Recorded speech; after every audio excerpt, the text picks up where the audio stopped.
October 2nd, 2009. Samantha Cardenas and Amy Guerrero were killed in Harlingen, Texas by a habitual speeder, Cesar Martinez Jr. The local newspaper reported that the Harlingen Police Department claimed Samantha was traveling eastbound on Grimes Road and ran a red light, causing the accident.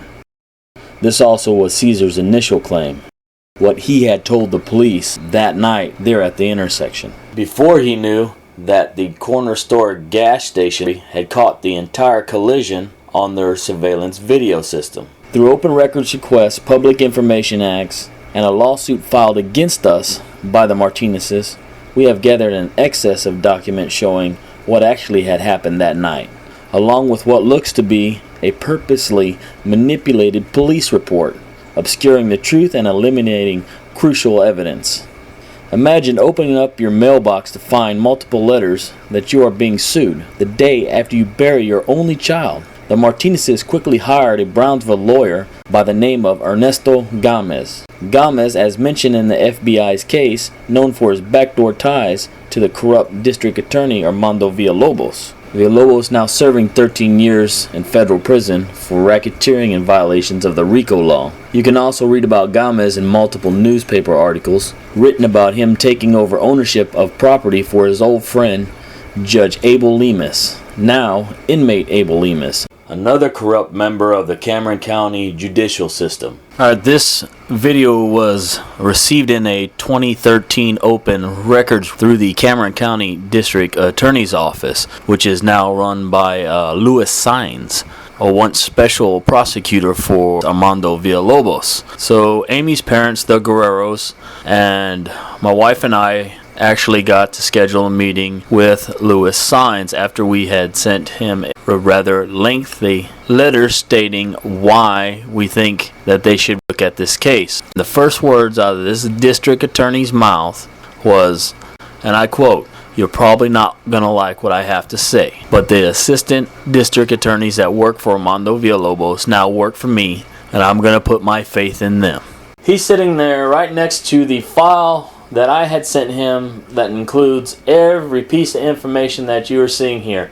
He's also sitting next to the file that Mr. Guerrero has sent him with an equal amount of information. While we are discussing the case in general, he asks if we are there because we think Armando Villalobos took money to shush this case or whatever, or if we want to file something against the Harlingen Police Department. And when we said no, it looked like a ton of bricks had lifted off his shoulders. So from there on, he just ignored us about everything else we had to say. Now, when we discussed certain aspects about the video, which he said he had saw, he looked like a deer in the headlights when we called his bluff. This man does not give a rat's ass about justice. He is a politician through and through. He is elected into office, and the only thing he does until the next term is run for office. He doesn't care about you. He doesn't care about me. He tries to sympathize with us by telling us that he tried so hard to get justice for a young ex-soldier that got ran over by two drunks and left there to die on the side of the highway. Well, we come and find out later that the two drunks he was talking about was his nephew and his niece. And needless to say, that young man that got hit never got any justice. So that's the kind of district attorney that Louis Saenz is. He doesn't care. He doesn't care about actually getting justice when someone takes a life. He doesn't care unless it's his family. Loop 499 travels from the left to the right of the screen. And if you are traveling from the left of the screen to the right, you're going north on Loop 499. The only traffic signal light visible in this video is Grimes Road. And if you're heading towards that light, you are traveling west on Grimes Road.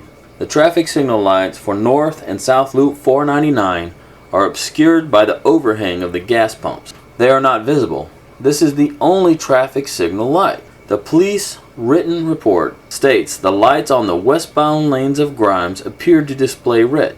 That's the only for the 8-time traffic signal you can see in the video. Again, the other traffic signals are blocked from view by the gas pump roofing. The report then carries on. It appears that both north and south lanes on Loop 499 were displaying a green light at the time.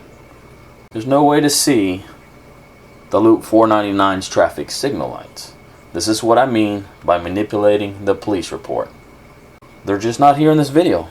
It's just a lie. Through their description of the surveillance video, it seems the police are trying to lead you to believe that all the traffic signal lights for the intersection of Loop 499 and Grimes are visible in this video. These two vehicles to the right here, this is Samantha and Amy, and this is the actual eyewitnesses.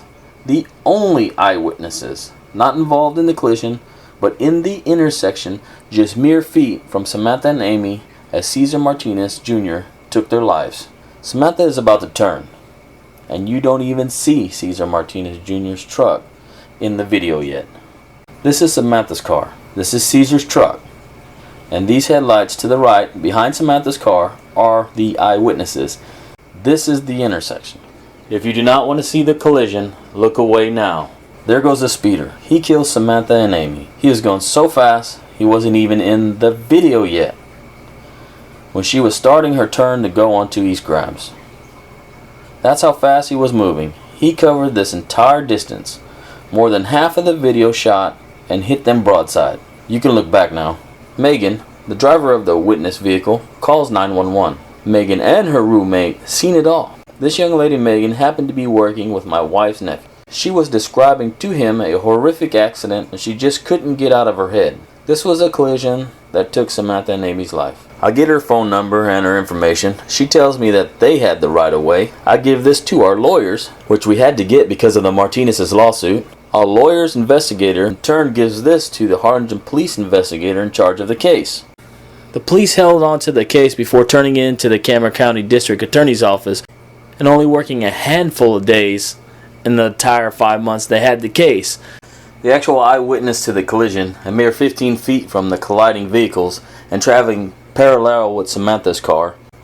She was not interviewed by the police. No detectives asked her any questions. Although the police were advised of Miss Longoria and other adults that witnessed the scene of the collision, they made no attempt to interview her or the other adults. Police Detective Jay Montez does interview Shelby Pratt at her high school. He also calls Cesar Martinez Sr. Sr. advises the detective that he has a lawyer and to speak with him. They press the issue no farther with the Martinezes. Although Megan Longoria goes to the police station, she is not seen by any detectives. Instead, a police notary of public is sent to take a written statement from her. This statement is not mentioned in the 6-page case report summary given to the Cameron County District Attorney's Office for review. Longoria's written statement, taken by the police notary Hilda Vilt, looks to have been altered. Complete words have been blotted out, along with one that looks to have been another eyewitness's name. No lines through the mistakes or initials beside them of either Longoria or the notary of public. Texas notary of public laws are strict on how to handle written mistakes.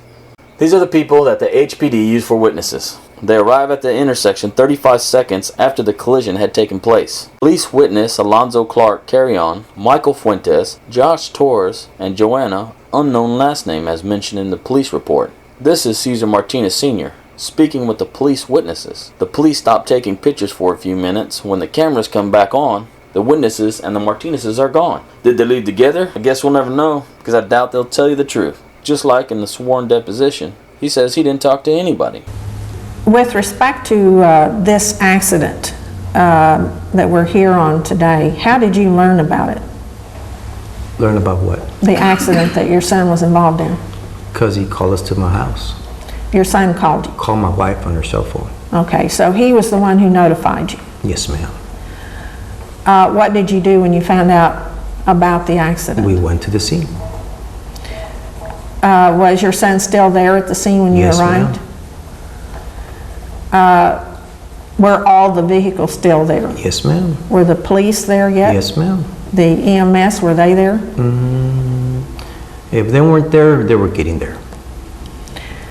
Did you talk to any of the police officers? Not that I can recall of. Do you know any of the Harlingen police officers? No, ma'am.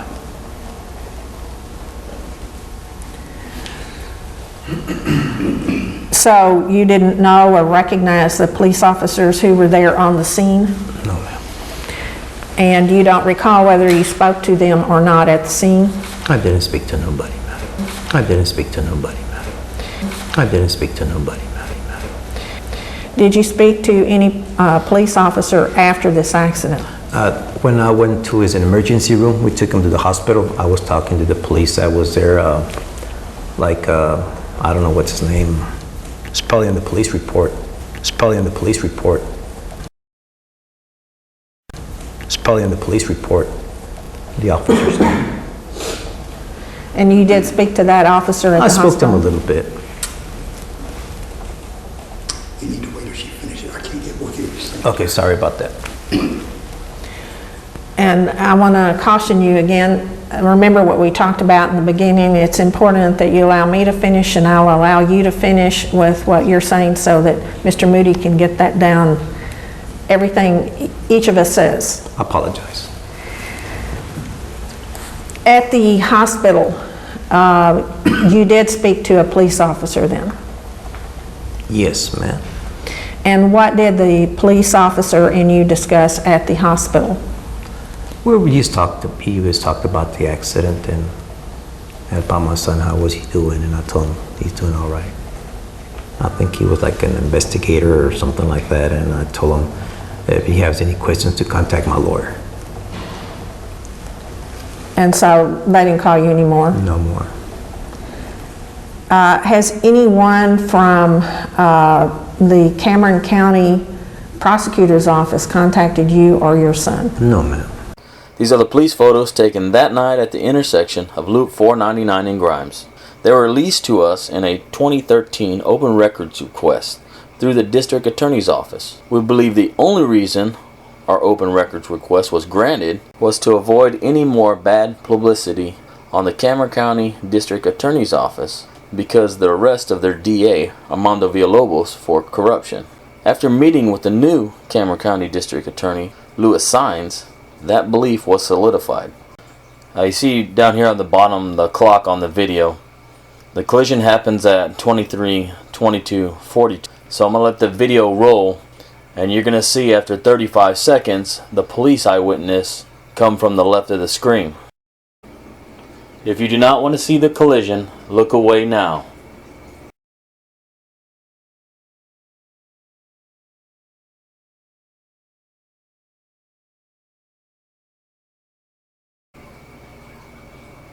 You can look back now. So Megan goes down the road for a distance until she can catch a turnaround and come back.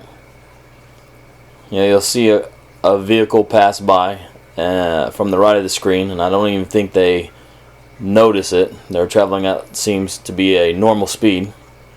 And you'll see a vehicle right here on West on Grimes. Now here it comes, 35 seconds later.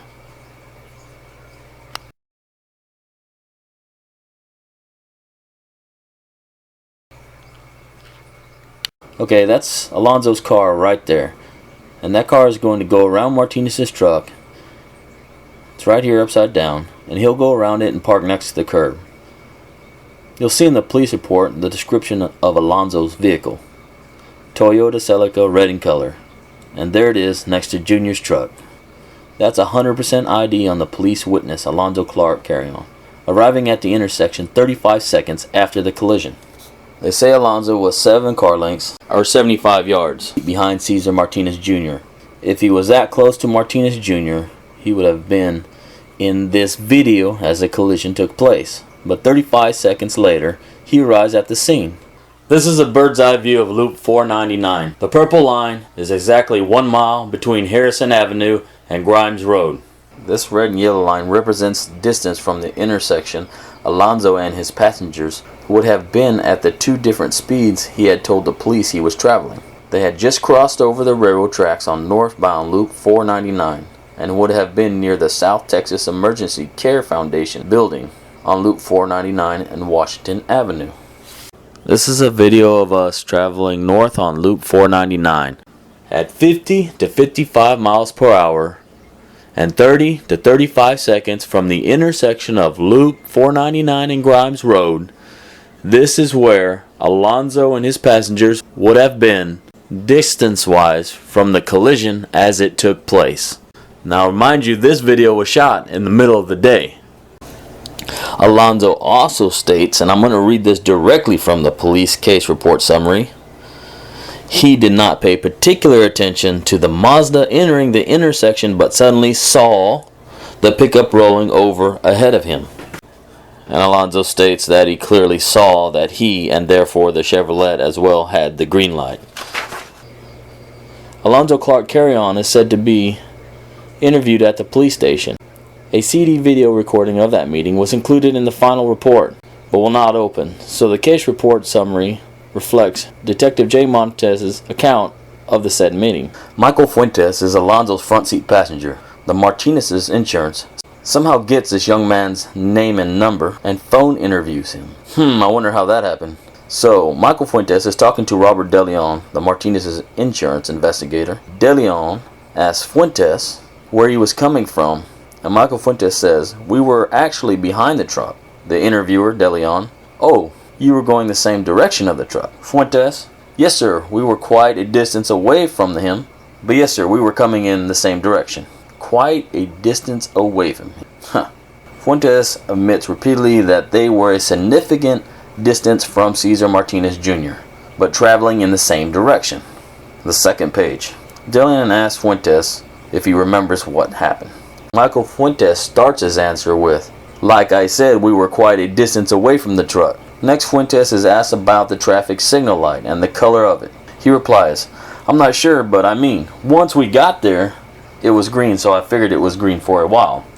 Here the interviewer asked Michael Fuentes about the driver of the car. He was a passenger in Alonzo Clark Carry-On's vehicle. Information proves these people were nowhere close to Cesar Martinez Jr. and never saw what happened. It seems to us that Megan Longoria and her roommate were purposely ignored by the police for a specific reason. I cannot comprehend professional police investigators doing such a piss-poor job. This is not a stolen bicycle report. This is the death of two people because some jackass speeder tries to beat the light. This is the entire police investigation on the speed of Cesar Martinez's truck. It gives the truck's original factory tires compared with what was actually mounted on his vehicle. It was determined that if the speedometer read 50 miles per hour, it was actually traveling at 61.91 miles per hour. Really? Their whole speed investigation of the truck revolves around the word if. The Cameron County District Attorney, Assistant District Attorney Oscar Guzman, takes this worthless piece of investigation and in his report states it was determined that the Silverado was traveling 61.91 miles per hour in a 50 mile per hour zone. Even though the driver of the Silverado was speeding, it was just 6 miles per hour over the speed limit. Are you kidding me? If you don't want to see the pictures of Samantha's car, look away now. I warn you, they are graphic.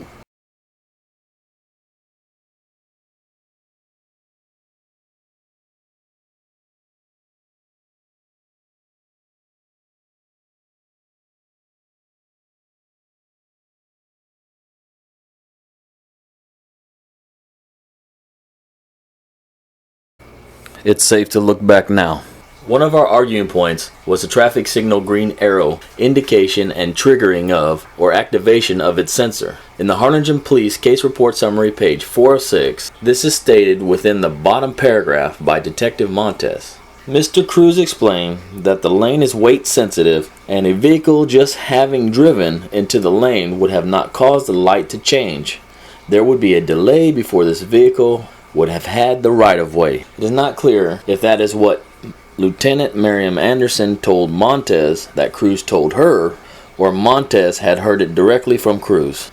But it is clear in this diagram of the intersection of Loop 499 and Grimes Road that there are loop sensors that regulate the traffic and not out-of-date and rarely ever used weight sensors. When I spoke with a Texas Ranger in 2013, he was told that the light was also weight sensitive and it would have been a significant weight for a vehicle that had just gotten there before the traffic light had changed to their favor. This video is of us traveling south on Loop 499 and entering into the turning lane for Grimes, just as Samantha and Amy had done, and around the same time of night.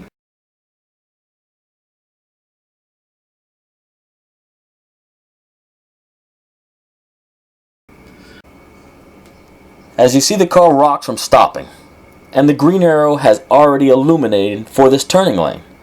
You see the opposing traffic come to a stop.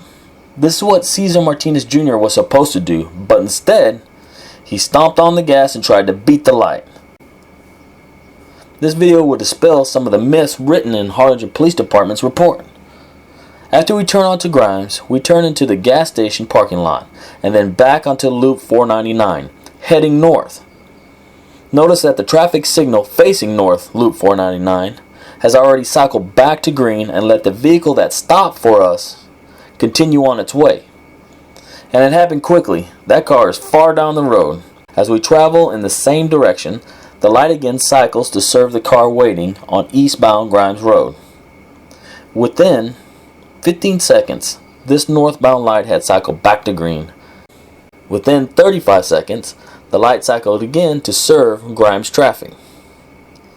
This intersection traffic signal system serves those who activate the loop sensors as they arrive. In the corner store video of the collision, you'll see a mirror image of this video. You'll see as the police witness vehicle travels through the intersection, and shortly afterwards the traffic signal light on Grimes turns green to serve this vehicle on Grimes. This light would have cycled back to green after Samantha and Amy had crossed under their protective green arrow. And that's the green light Alonzo Clark carry-on would have went through 35 seconds later.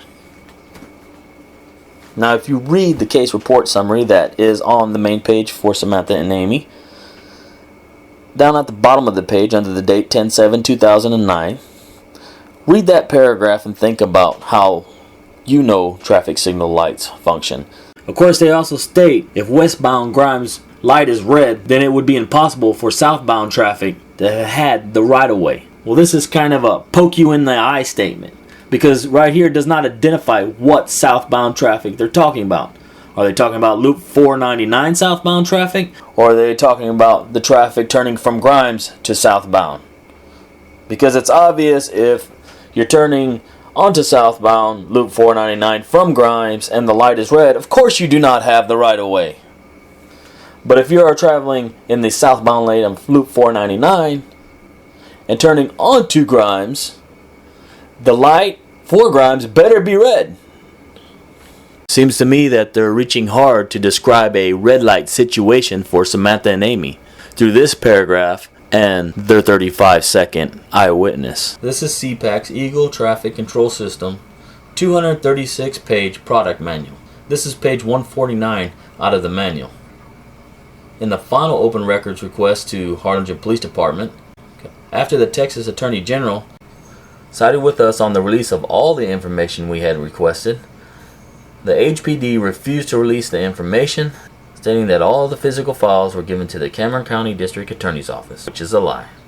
If you notice the crash report summary, it's computer generated, just like all the one-paragraph reports we get every time we file open records with the HPD. So I called their bluff, demanding that the traffic signal report, recorded by the traffic supervisor of Harlingen, Elizur Cruz, and spoke about on the page 4 of 6 of the crash report summary, be released along with the list of items removed from the vehicles.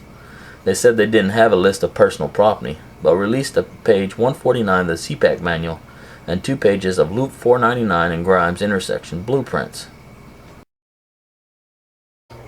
In the first page of the case report summary on the bottom is a section for property. The property includes the passenger and driver's airbag from Cesar's truck and 2 milliliter vials of blood, along with both vehicles involved. Nothing else lists no purses, no victim's personal property, and no cell phones. The blood vials are said to be Cesar Martinez's, taken that night at Valley Baptist Medical Center by RN Kevin Young and witnessed by Detective J. Yanez. The samples were taken for alcohol and drug testing. They were sent via mail to the McAllen DPS Alcohol Analysis Laboratory, where they arrived October 9th, 2009. 7 days later, the DPS lab states no donor name could be verified on the blood vials, making them unsubmissible in a court of law, breaking the chain of custody requirements called for by the law. Valley Baptist Medical Center, the hospital that supposedly drew Cesar's blood for the police, shows no entry of ever doing so in their 19-page patient report for Cesar Martinez Jr. A list of doctors, registered nurses, and hospital employees that had contact with Caesar that night are listed in the VBMC report. RN Kevin Young is not among them. Harlingen Police Detective Jay Yanes, page 3, case report summary. I arrived at Valley Baptist Medical Center for blood extraction for alcohol and drug analysis, and witnessed as RN Kevin Young withdrew blood samples from driver Cesar Martinez Jr. Valley Baptist Medical Center Human Resource Department acknowledges that no one by the name of Kevin Young has ever worked at Valley Baptist Medical Center. The DPS alcohol lab report was included in the final police report, but the DPS drug analysis was not. Although it showed no signs of illegal drugs, a detectable amount of acetone is a sign of medical problems that could result in many health problems and diseases. We truly believe that this is not Cesar Martinez Jr.'s blood. In one of the CR3 reports received back in the open records request, in the area which identifies what type of sample was taken for the alcohol and drug tests, it is marked with a 5, which means sample was refused. The Harlingen Police Case Report Summary and the CR3 reports put out by the police department have the same thing in common. 80% of the information is fiction. Take for instance the CR3 report here. It's checked under whether it is dry. It had been raining all day long, thunderstorming, knocking out power, causing accidents. It was raining that night. Me and my wife were there in Harlingen. It was spotty showers, it was mist, it was dewy. Now look at the video right here. You can see the puddles of water. The surface was wet. If the police would have marked this as wet, plus the fact of suspicion of him speeding, there would have been no way around not doing an investigation on the speed of his truck. Knowingly speeding in those types of conditions and killing 2 people are grounds for charges of manslaughter. Let's see what Cesar Martinez Sr. says about the weather. Seems he likes to depend on what the police write in their report. Did they advance beyond the district level, his team? One day is when one up. Okay, and he started in that particular, as they advanced on, he was a starter on that team, correct? He started a couple of times.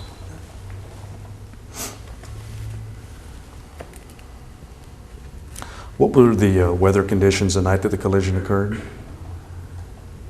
I think you can get a better thing when you see your police report. Do you remember what it is? It was a warm afternoon and it was a dry afternoon. Okay, no rain at all? No whatsoever.